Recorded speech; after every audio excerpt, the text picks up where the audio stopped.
오늘 우리에게 주신 하나님의 말씀은 누가복음 24장 36절부터 43절의 말씀입니다. 신약성경 140쪽입니다. 누가복음 24장 36절부터 43절의 말씀을 드라마 바이블로 낭독합니다. 이 말을 할 때 예수께서 친히 그들 가운데 서서 이르시되 너희에게 평강이 있을지어다. 그들이 놀라고 무서워하여 그 보는 것을 영으로 생각하는지라. 예수께서 이르시되 어찌하여 두려워하며 어찌하여 마음에 의심이 일어나느냐. 내 손과 발을 보고 나인 줄 알라. 또 나를 만져보라.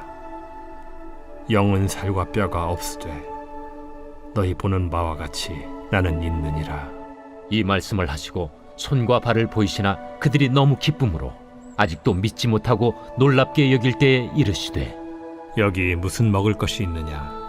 이에 구운 생선 한 토막을 드리니 받으사 그 앞에서 잡수시더라. 안녕하십니까? 요즘 인도네시아는 르바란 연휴 중인데 잘 보내고 계신지 궁금합니다. 휴식을 통해 재충전하시고 힘이 되는 귀한 시간이 되기를 바랍니다. 그리고 변함없이 오늘도 주님 앞에 예배자로 계신 여러분들을 주의 이름으로 축복합니다. 예배를 통해 힘을 얻고 시온의 대로를 걷는 우리 모두가 되기를 소망합니다. 아멘. 말씀을 나누겠습니다. 말씀을 보시면 지금 예수님께서는 불안에 떨고 있고 의심이 가득한 제자들 가운데 서서 말씀하고 계시고 있습니다.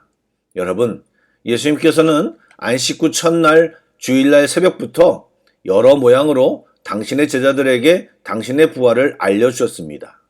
그럼에도 제자들은 부족하고 연약해서 또한 오랜 기간 자리 잡은 죽음의 법이 너무나도 강력했기에 예수님의 부활을 쉽게 믿을 수가 없었습니다. 좀 더 정확히 말한다면 제자들은 자신들의 이성과 예수님의 말씀, 또 예수님의 부활의 증언들 사이에서 우왕좌왕하며 혼란스러움을 겪고 있었습니다. 예수님은 그런 제자들을 너무 잘 아시기에 제자들의 수준에 맞추어 그들이 모인 곳에 직접 찾아오셔서 그들 가운데 서서 자신의 부활을 명확히 확인시켜주고 계시고 있습니다. 의심이라는 것은 정말 무섭습니다. 아주 조그만한 의심이라도 우리 안에 있으면 사단은 그것을 단초로 우리를 공격합니다. 그리고 우리가 그 의심에 걸려 의심을 묵상하고 집중하다 보면 그동안 믿고 더 많이 확인한 것들이 무의미해지며 마음의 평안이 무너지는 것이 저희들입니다. 그리고 그렇게 평안이 무너진 상황에서는 어떠한 일을 해도 어떠한 소식을 들어도 즐겁지 않고 역동적으로 행할 수 없습니다.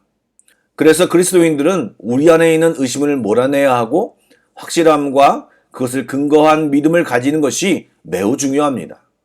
또한 그런 믿음을 바탕으로 한 평안은 어떤 것도 견딜 수 있습니다. 그렇다면 그 확실함이 무엇입니까? 바로 주님의 임재입니다. 주님이 우리 가운데 서심을 보는 것입니다.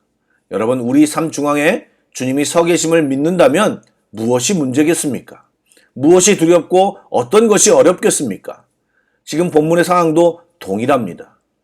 여러분, 지금 제자들을 강력하게 붙잡고 있는 또 다른 한계가 무엇입니까? 바로 그들이 어렸을 때부터 배우고 익힌 지식과 문화를 근거로 한 이성입니다. 분명히 제자들은 지난 3년 동안 예수님께 교육을 받았고 돌아가시기 얼마 전부터 반복해서 예수님의 죽음과 부활에 대한 말씀을 들었습니다. 그러나 예루살렘에 입성하며 가졌던 짜릿함과 그 환호에 취해서일까요? 아니면 예수님이 죽는다는 말씀을 듣고 싶지 않고 믿고 싶지 않아서일까요? 여러분, 주님이 말씀하시면 그대로 됩니다. 그것이 우리가 받아들이고 싶지 않은 것이라도 주님이 말씀하시면 그대로 됩니다. 왜냐하면 그것은 하나님의 말씀이기 때문입니다. 그렇게 믿고 싶지 않았던 일들이 현실로 나타났습니다. 그렇게 당당하시던 예수님은 초라하게 대제사장과 무리들 또 로마 병정에게 온갖 수모를 당하며 십자가에서 처참하게 돌아가셨습니다. 그것도 하루아침의 말입니다. 세례 요한처럼 오랫동안 옥에 갇혀 있지도 않았습니다. 그러기에 제자들은 예수님이 하셨던 말씀을 전혀 기억하지 못한 채 그들은 두려움과 황당한 상황 속에서 어찌할 바를 몰랐습니다. 그런데 예수님은 말씀하신 대로 죽으셨지만 말씀하신 대로 주님이 죽음을 깨트리고 부활하셨습니다. 2000년이 지나 성경 말씀을 통해 이 사실을 대하고 있는 우리들은 이제라도 깨닫고 믿음으로 굳게 서야지라고 생각할지 모르지만 그들의 상황을 고려하면 우리도 충분히 그럴 수 있다는 생각이 들지 않습니까? 제자들의 이성은 나타나 보이시는 예수님을 영으로 생각할 만큼 강력했습니다. 여러분, 가정과 사회, 학교, 매스미디어에서 배운 것이 얼마나 강력한지 모릅니다. TV나 사람들 사이에 스쳐들었던 내용이 또 시험 보면 다 잊어버려 기억나지도 않는 공부한 내용이 뭔가 결정하고 행동할 때 생각이 나고 더 나아가 우리의 믿음을 방해하는데 그것들이 사용됩니다. 말씀을 기억하기보다 그런 논리와 이성적인 활동이 더 활발합니다. 그러기에 예수님이 그들 가운데 나타나셨음에도 영으로 생각하고 무서워했던 것입니다. 그런 제자들에게 예수님은 그들 가운데 서서 오감으로 느껴지도록 만져보라고 주님의 손과 발을 보이시며 또 함께 먹을 것을 같이 먹으면서 살아계신 주님을 확실하게 보여주신 것입니다. 여러분, 우리들의 논리와 이성, 가치관, 또 의심을 깨트리려면 바로 이 주님의 임재를 경험해야 합니다. 그리고 주님의 확실한 증거, 확증을 보고 확인해야 합니다. 모세도 처음 하나님이 부르셨을 때 5번이나 확인했습니다. 기도는 어땠습니까? 확인을 위한 말도 안 되는 요구를 하나님께 했고 하나님은 그것을 다 들어주셨습니다. 이제 순서적으로 뒤에 나오는 도마에게 예수님께서 보지 않고 믿는 것이 복되도다라고 하는 말씀을 하셨지만 우리처럼 믿지 않으면서도 믿는 것처럼 흉내내거나 숨기는 것보다는 도마의 행동이 100배 더 낫습니다. 숨긴 우리의 불신앙은 언제든지 고개를 들고 나타나기 때문입니다. 그러나 주님으로부터 받은 확실한 증거는 우리의 믿음을 견고히 지탱하는 기반이 됩니다. 우리 안에 확실함을 근거로 한 믿음이 있어야 견고히 설 수 있는 것입니다.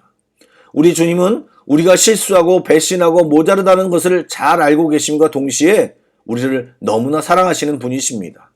그러기에 주님은 우리에게 먼저 다가와 도전하십니다. 그럴 때 적극적으로 우리에게 반응하시는 분이 우리 주님이십니다.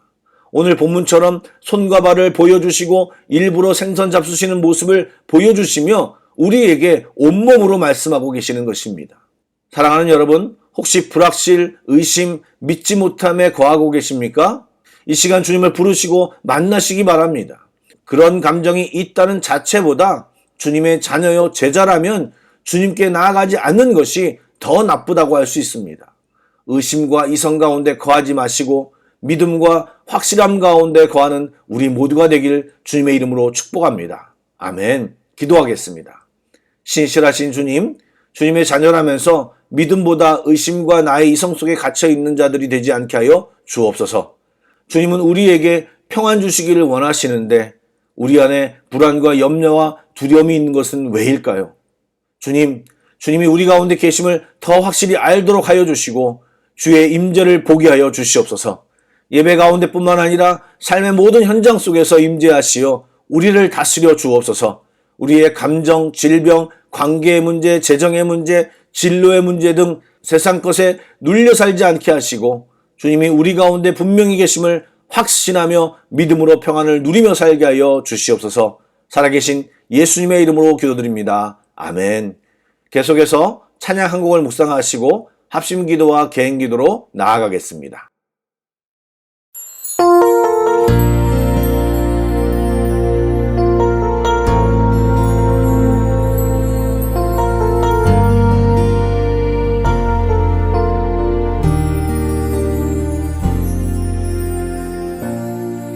하늘의 문을 여소서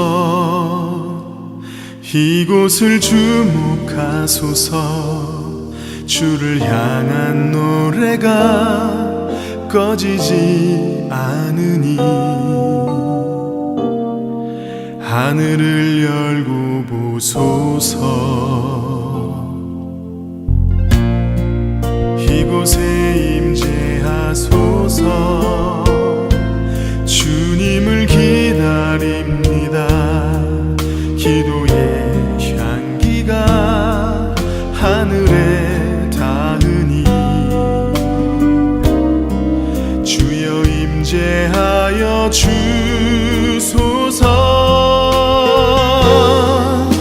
이곳에 오셔서 이곳에 앉으소서. 이곳에서 드리는 예배를 받으소서. 주님의 이름이 주님의 이름만이 오직 주의 이름만 이곳에 있습니다.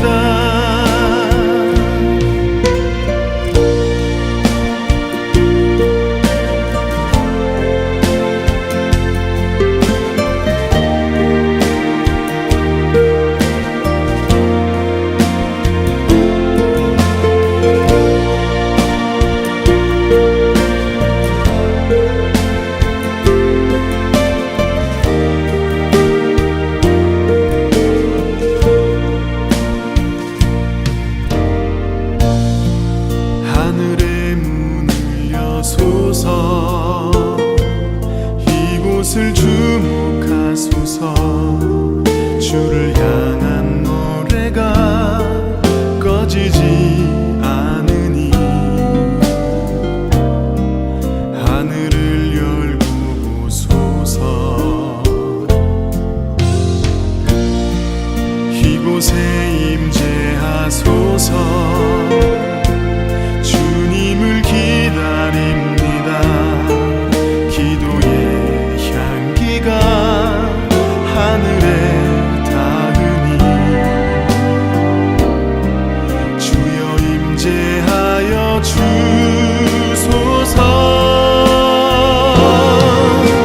이곳에 오셔서 이곳에 앉으소서. 이곳에서